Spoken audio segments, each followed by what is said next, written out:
테슬라 소식입니다. 한 매출 첫 1조 원 돌파.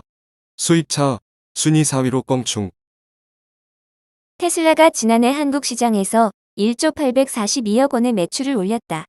테슬라의 국내 매출이 1조 원을 돌파한 것은 이번이 처음이다. 테슬라 전기차가 국내에서 판매량이 갈수록 높아지는 데다 카플레이션 현상으로 차 값을 높이면서 매출이 크게 늘었다는 분석이다. 테슬라 코리아는 12일 이 같은 내용의 감사 보고서를 공시했다. 테슬라의 국내 매출은 1조 842억 원으로 전년 7,162억 원에서 51.4% 증가했다.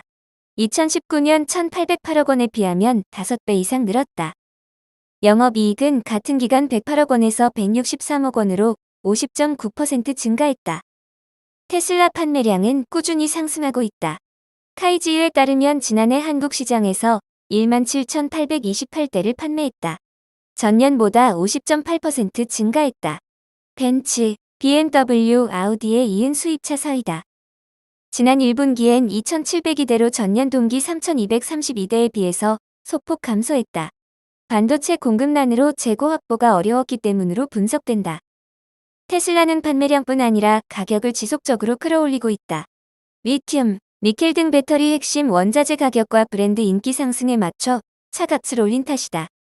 모델 Y 국내 판매가는 지난해 6,999만 원이었지만 지금은 8,649만 원에 달한다. 1년 새 21% 이상 상승했다. 지난해 1,000만 원가량 인상한 데 이어 지난달엔 나흘 만에 판매 가격을 이번에 걸쳐 500만 원 이상 올렸다.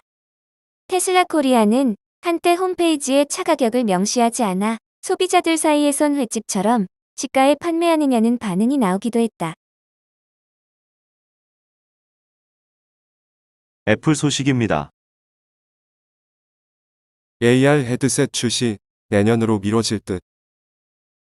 애플이 지난해부터 개발 중인 AR, VR 헤드셋 출시 일정이 내년으로 밀릴 수 있다는 전망이 나왔다. 12일 맥루머스, 9to5 맥 등 애플 전문 매체가 제프프, 홍콩 하이통 국채증권 애널리스트 보고서를 인용해 이렇게 보도했다.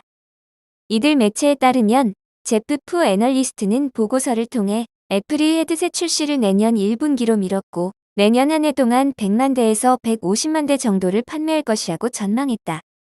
제프프 애널리스트는 또 다른 회사 제품과 비교해 애플이 직접 설계한 칩을 장착한 것이 가장 큰 차별점이며 카메라를 포함해 10개 이상의 센서를 장착해 소니와 센서 제조사들의 매출이 오를 것이라고 설명했다. 애플이 개발 중인 MR 헤드셋은 가벼운 무게, 2개의 메인 프로세서, 4K 마이크로 LED 디스플레이 2개, 15개의 광학 모듈 시선 추적 기능과 와이파이 6E를 지원할 것으로 전망된다. 가격은 약 $3,000로 예상된다. 애플 헤드셋 출시 시기에 대한 의견은 엇갈리는 상황이다. 권민치 홍콩 텐펑증권 애널리스트는 출시 시점을 올 연말로 예측했다. 대만 디지타임스도 지난 2월 부품 공급업체 정보를 통해 애플 헤드셋이 올 연말 출시될 것이라고 전망했다. 그러나 애플의 정통한 마크 거먼 블룸버그 기자는 과열과 카메라 소프트웨어 문제 등을 들어 제품 공개 시기조차 단정할 수 없다고 전망했다. 마이크로소프트 소식입니다. 이번엔 러시아 해킹 시스템 잡아냈다. 마이크로소프트가 지난달 해외 신흥 해커 조직인 랩서스로부터 공격을 받은 가운데 최근에는 우크라이나를 겨냥한 러시아 해킹 시스템을 무력화한 것으로 나타났다. 11일 업계와 인매체 더버즈에 따르면 MS는 지난 7일 공식 블로그에 올린 글에서 러시아군 정보기관이 연계된 해커 조직 스트론튬이 우크라이나 언론사를 공격할 때 사용하는 인터넷 도메인 7개를 무력화했다고 밝혔다. 이 해커 조직은 우크라이나 싱크탱크 기관과 미디어 기업뿐만 아니라 미국과 유럽연합을 겨냥한 공격을 시도한 것으로 파악됐다. 업계는 마이크로소프트가 잡아낸 해커 조직 스트론튬뿐만 아니라 랩서스에도 주목하고 있다. 지난달 20일 마이크로소프트 내부 정보를 빼낸 조직이기 때문이다. 당시 조직은 검색 서비스, 지도 검색 서비스, 음성 비서 서비스를 포함한 여러 소스코드를 유출했다. 랩서스는 지난달 MS뿐만 아니라 엔비디아, 삼성전자, LG전자를 공격했다. 기존 해커 조직과 다르게 소셜 네트워크 서비스인 텔레그램로 정보 유출 소식을 알리고 대중에게 앞으로 해킹할 기업을 묻기도 했다. 이딴 국내외 해킹 사례의 보안업계는 제로 트러스트 기반의 보안 수칙을 강조하고 있다. 아무도 신뢰하지 않는다는 의미로 시스템 접속 시 보안 관리에 신경을 써야 한다는 의미다. 국내 보안기업 SK쉴더스가 지난달 공개한 보고서에 따르면 랩서스는 주로 다크웹을 통해 임직원 계정을 구매하거나 계정 유출 기능이 담긴 피싱 메일을 발송해 내부 정보를 탈취했다고 밝혔다. 이와 함께 주기적인 다크웹 모니터링, PC 이중 인증, 불필요한 원격 접근지 차단이 권고됐다. 과학기술정보통신부도 지난 6일 브리핑을 통해 이중 인증을 반드시 사용하도록 해야 한다며 이메일 인증 등 해킹 위험도가 높은 방식을 사용하기보단 가급적 생체 인증 모바일 앱을 사용해 외부 침투 가능성을 낮춰야 한다고 강조했다. 보잉 소식입니다. 우크라 전쟁에 항공기 주문 90여 대 날릴 위기. 보잉이 우크라이나 전쟁으로 항공기 주문 90여 대를 날릴 위기에 처했다고 CNN이 12일 보도했다. CNN에 따르면 보잉은 지난달 지정학적 문제가 있는 주문 항목에 141대를 추가했다면서 이 가운데 약 3분의 2 정도인 90여 대가 러시아의 우크라이나 침공과 이에 따른 경제 제재와 연관돼 납품하기 어렵게 된 보잉 737 맥스 기종이라고 이날 밝혔다. 아직 해당 주문을 취소하진 않았지만 계약 이행이 어려울 것으로 보이는 항목에 포함시켰다는 설명이다. 해당 항목에 포함된 주문은 지난 2년간 계속해서 증가했다. 코로나19 팬데믹으로 신형 항공기 주문이 급감한 데다 우크라이나 전쟁에 따른 경제 제재와 운항 중단으로 항공 수요가 줄었기 때문이다. 그래도 고객사에 인도해야 할 항공기 숫자가 계약 이행이 불확실한 항공기 숫자보다 훨씬 많은 것 위안이 되는 대목이다.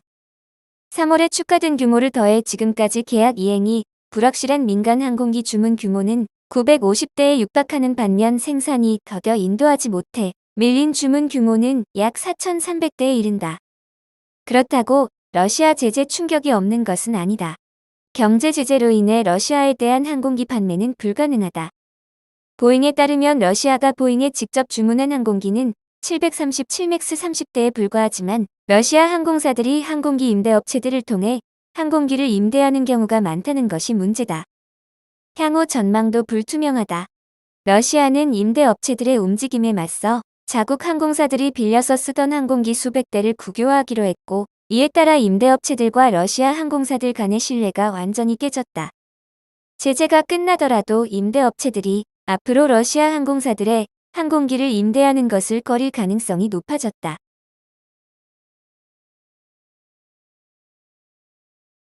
루시드 소식입니다. 주행거리 718km 고성능 세단 출시. 미국 전기차 업체 루시드가 전기차 선두주자 테슬라를 겨냥해 최고 성능의 신형 세단을 출시했다. 12일 경제매체 CNBC 방송에 따르면 루시드는 이날 2억 2천만 원대의 신형 세단 에어 그랜드 투어링 퍼포먼스를 출시한다고 발표했다. 매체는 테슬라 라이벌인 루시드가 최신 고성능 럭셔리 세단을 선보였다며 이 모델은 대부분의 면에서 가장 성능이 좋은 테슬라 차를 능가한다고 덧붙였다.